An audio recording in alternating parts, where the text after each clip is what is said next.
Today is the 12th of January 2013. It makes it 3 years since Haiti was devastated by an earthquake which took the lives of hundreds of thousands of people and maimed scores of others. Last night I watched a documentary on Channel 10 praising the reconstruction, a very rosy picture. Some may have forgotten the pain, the blood, the suffering. The following is a reminder of the tragic events.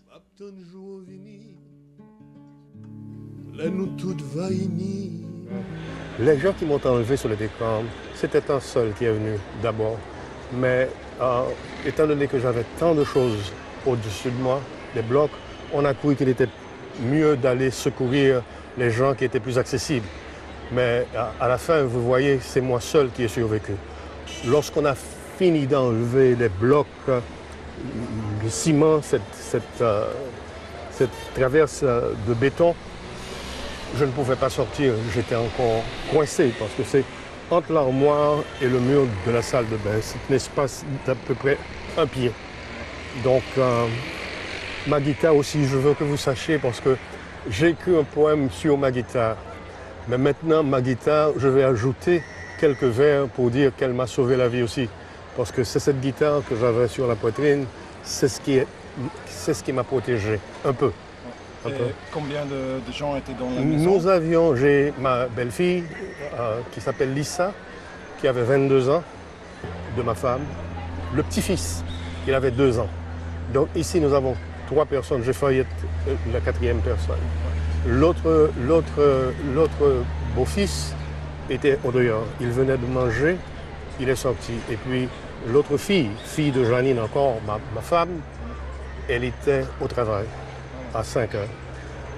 Et vous avez aussi dit que vous avez encore de famille à l'étranger? Oh oui, oui. Et est-ce que les gens à l'étranger savent que vous êtes vivant? Eh bien, j'ai fait beaucoup d'efforts pour les toucher, mais étant donné que mes téléphones sont restés enterrés sur les décombres, j'ai pu contacter un frère que j'ai en Floride.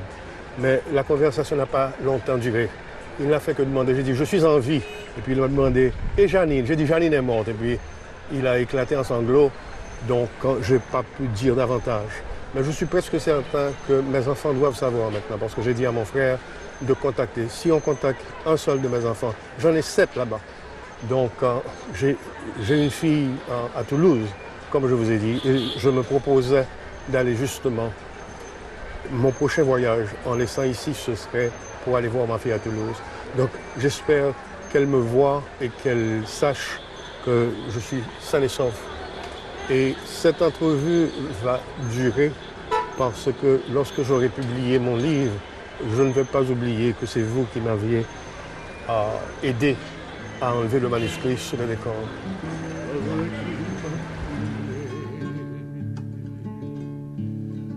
Haïti, pays-moi. Haïti, maman moi. Haïti, femme tous moi. Haïti, chérie.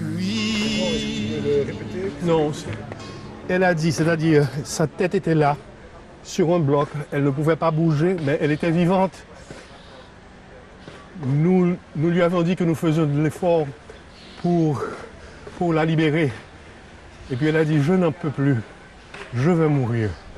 Et puis, elle n'a rien dit. Donc, à ce moment-là, nous avons été chercher d'autres gens parce que nous l'avions perdue. Nous étions certains de l'avoir perdue. Je dois vous dire en passant, c'est une personne admirable. Une personne qui donne à manger à tout le monde. Elle était humble, mais c'était une vraie mère pour tout le monde. Et n'importe qui, vous pouvez interviewer dans la cour, vous dira que c'est un hommage que je veux lui rendre dans la vie. Côté Poupoule mourir, côté Marianne mourir. Oui, ça c'est la guitare protectrice. C'est la guitare protectrice. Je la jouais pratiquement parce que j'écrivais d'abord sur le lit, là où je vous dis qu'est mon bureau, puisque le lit c'est mon bureau. J'étais assis en face du lit. Ah, ma femme m'a apporté une petite soucoupe de riz que j'ai fini de manger. Et puis, immédiatement après, je prends la guitare pour me détendre parce que je fais ça entre l'écriture et la musique. Je prends la guitare et j'ai ressenti les 2 premières secousses dont je suis très familier parce que j'ai vécu en Californie. En Californie, c'est lorsque je sors que je vois les décombres, les routes qui tombent, n'est-ce pas, les ponts, etc. Mais c'est pour la première fois que j'ai été enseveli sous les décombres. Mais ce petit coin de l'armoire dont je vous ai parlé, qui est encore encombré, c'est extraordinaire. Sans cette guitare, peut-être autre chose. Il y avait la boîte vide aussi que j'avais mis dans le coin. Et lorsque je me suis réfugié ainsi, la guitare était comme ça, mais peut-être que la boîte m'a protégé aussi. Que ce soit d'agonie ou d'extase. Oh Haïti, pays m'aimeur. Son mounouye Haïti, son mounouye. Ou des yeux, ou des bouches, ou des Au oreilles. moment du tremblement, vous étiez en train de jouer la guitare? J'étais en train d'écrire et de jouer la guitare alternativement parce que c'est ainsi que je le fais. J'écris des chansons aussi, c'est pas seulement... Je suis poète et écrivain, mais j'ai pas de bureau, donc le lit me sert de bureau. Et j'étais assis, en fait, comme je vous ai dit, Janine venait de m'apporter un peu de nourriture. J'avais fini de manger la nourriture et je finissais de manger la nourriture. Vous avez vu l'endroit où j'ai mes livres. Si j'avais été en cet endroit, bon, je serais fichu. Et pour ce qui a trait à la chambre, le toit est en béton. Donc la partie où je me suis réfugié, comme vous pouvez voir, c'est à quelques pieds. Cette partie est en tôle. Ce sont les blocs qui me sont tombés dessus. Et ce petit coin abritait mes 2 guitares, c'est-à-dire la boîte vide de la guitare que je jouais, dont j'étais en train de jouer, Et puis, il y avait une autre boîte contenant la guitare, l'autre guitare, celle-là. Donc, c'est tout ceci. Il y avait 2 valises qui contiennent d'un papier si important que je les mets là. Intuitivement, j'essaie de les mettre en un endroit où... Donc, nous tous étions là, mes guitares et moi, et mes papiers. Mais les papiers les plus précieux, ce sont les papiers qui sont sur le lit. Le manuscrit que j'avais. J'avais mon journal aussi, qui est très important, parce que avant cette catastrophe, je tenais un journal. Quotidiennement, n'est-ce pas, religieusement, j'écrivais mon journal. Et je vous ai déjà raconté l'histoire de le livre de la mort douce de Georges Barbarin. J'insiste dessus parce que c'est un homme extraordinaire. Je suis son disciple dans un sens et je veux voir ses survivants en France lorsque je partirai en France pour pouvoir promouvoir l'œuvre de Georges Barbarin.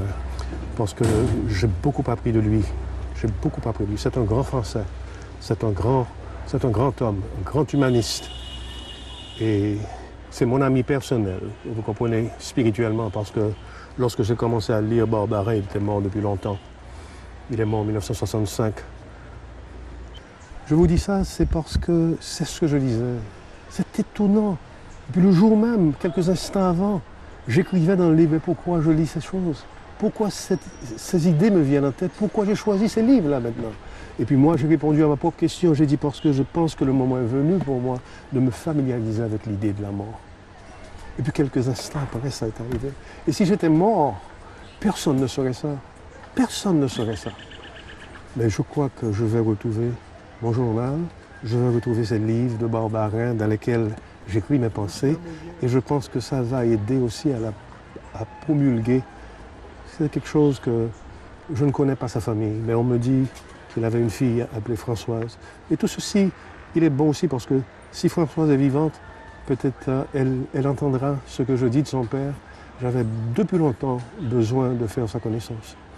Et puis nous pourrons ensemble, parce que le reste de ma vie, depuis avant le tremblement de terre, je ne suis pas un homme ni d'argent, ni de gloire, ni de pouvoir. Je suis un homme de sentiments, de famille. Et mes chansons Et ma poésie et mes pensées philosophiques, c'est tout ce que j'ai à laisser à mes enfants. C'est tout ce que j'ai à laisser à mes enfants.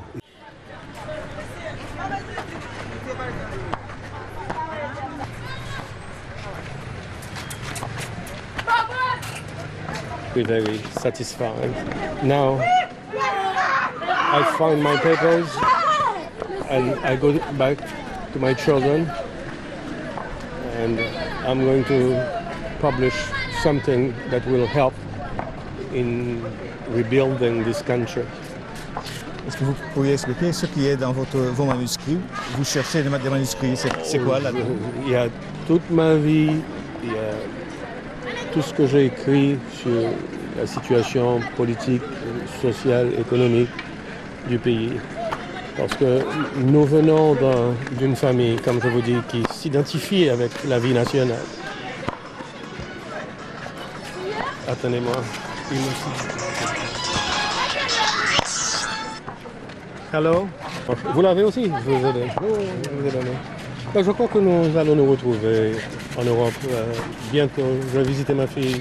C'est-à-dire, on va continuer avec ça. On va continuer. C'est très important. C'est très important parce que c'est un recommencement. C'est un effondrement, mais il va y avoir une reconstruction.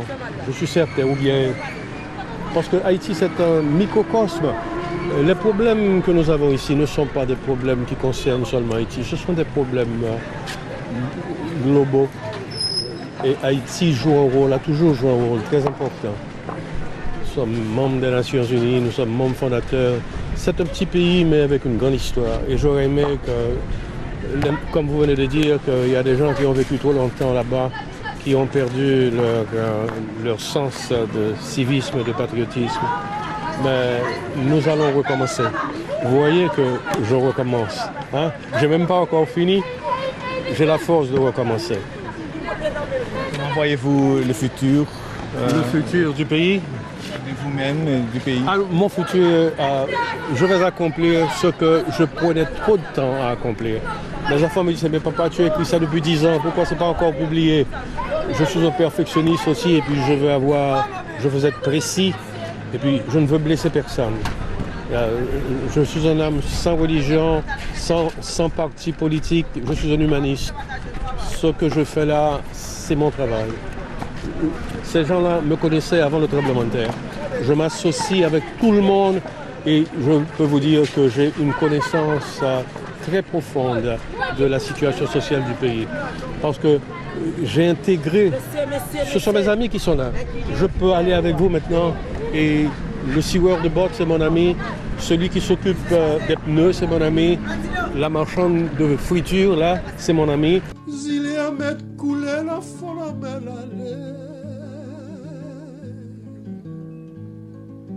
Avec l'immaculée Haïti.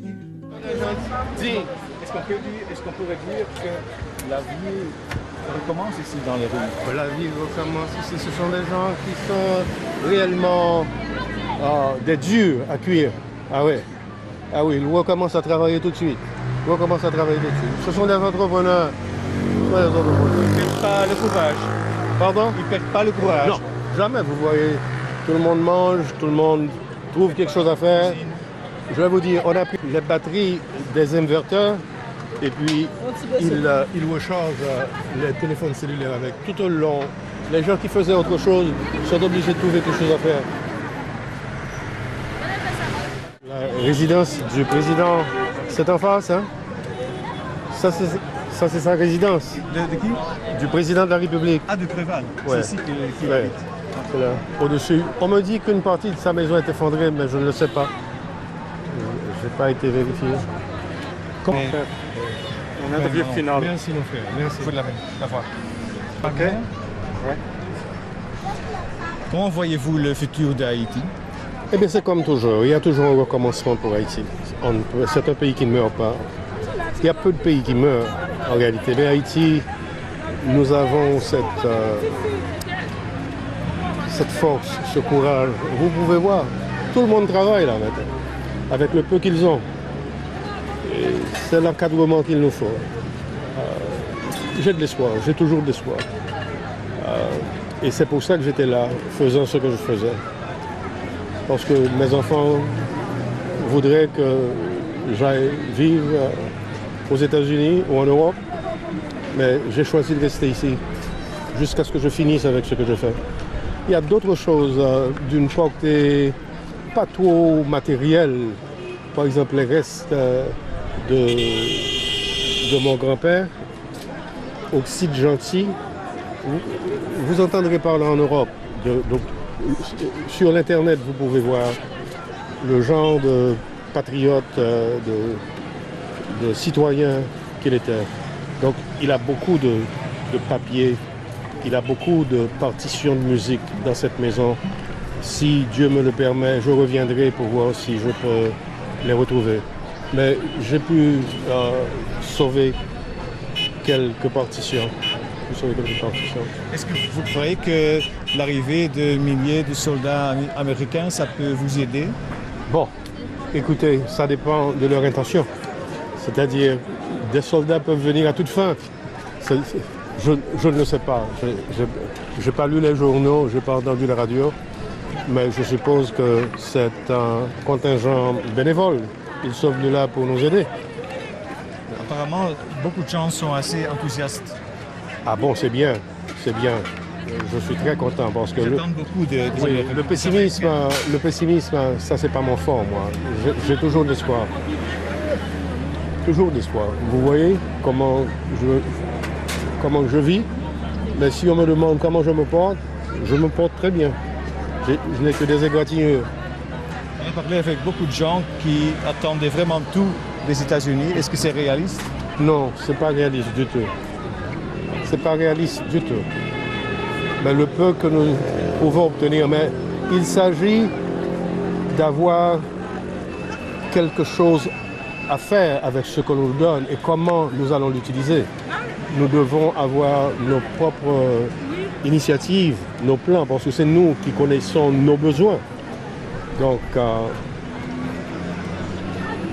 je pense que le pays s'était déjà effondré moralement, la société était effondrée moralement. Il n'y a pas de coordination entre les différentes couches sociales, chose dont je me plaignais toujours. Et je ne dis pas que l'élite est ceci. C'est nous tous. Toutes les classes sont responsables de la déchéance du pays. Parce qu'ils ne s'entendent pas, c'est le problème. Mais après ce désastre, j'ai vraiment l'espoir qu'ils changeront de mentalité. C'est un changement intérieur qui doit s'opérer chez chaque individu. Et ce que je vous dis là, ce n'est pas seulement pour l'Haïtien, c'est pour les États-Unis, ont des problèmes aussi. C'est parce qu'ils ont de l'argent, ils sont riches, ils ont des infrastructures, mais ils ont de gros problèmes sociaux. Et l'humanité doit changer de direction, généralement. Parce que, vous voyez, cette affaire de pollution, de faire de l'argent, croissance. Et l'humain, c'est simplement, comment dirais-je, c'est un instrument à utiliser, mais c'est pas ce qui motive ni les gouvernements, ni les industriels. La base de tout, les banquiers et tout, c'est faire de l'argent. Il est temps que nous changions de mentalité et que nous voyons les humains. Ça va devenir pire. Moi, je peux partir, j'ai mon passeport, je peux laisser le pays s'il y a une épidémie. Mais il y a des gens qui doivent rester là. Qui, je ne sais pas pour combien de temps ils vont dormir dans la rue, parce que les maisons sont craquées. Vous voyez cette grande maison là-bas, cette grande maison, elle est craquée aussi. Ok, merci bien. What you have just watched is a reminder for those who may have forgotten the painful tragedy. The blood has not yet dried, and the tears of the widows, the orphans, the surviving husbands, fathers, brothers, sisters, and friends have not ceased to flow either. Dis que son terre maudit. Haiti is a sacred land. It is a land of miracle, a land of liberty. The apotheosis will come someday, but not in the direction that most are looking. The dream is to return and build a sanctuary, a spiritual center, where people of all faith and religion can come and have some soul cleansing. I hope someday, those who have not lost anything, those who have not suffered a scratch, perhaps cannot understand. Haïti, petite moins pays ou. Côtes ancêtres pour ba nous liberté. Ce pays, Haïti, côte qu'il t'inhérité, nous pas jamais rejeté. Ce pays, Haïti, côte moun qui pas qu'on lit, qu'on pas les belles poésies. Ce pays, Haïti,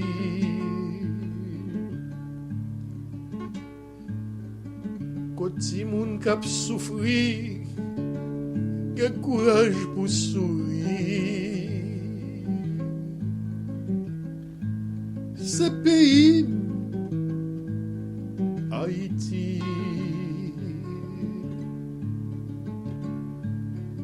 côté moun qui grand goût, joue une force pour faire l'amour. Ce pays, Haïti, même si frère mieux rejeté, même si blanc quoi l'acheté, ça pas qu'à faire me quitter. Non, Haïti pays moi. L'après dictateur, l'après tremblement de terre, l'après kidnappeur. Qui qu'a fait me quitter au pays moi.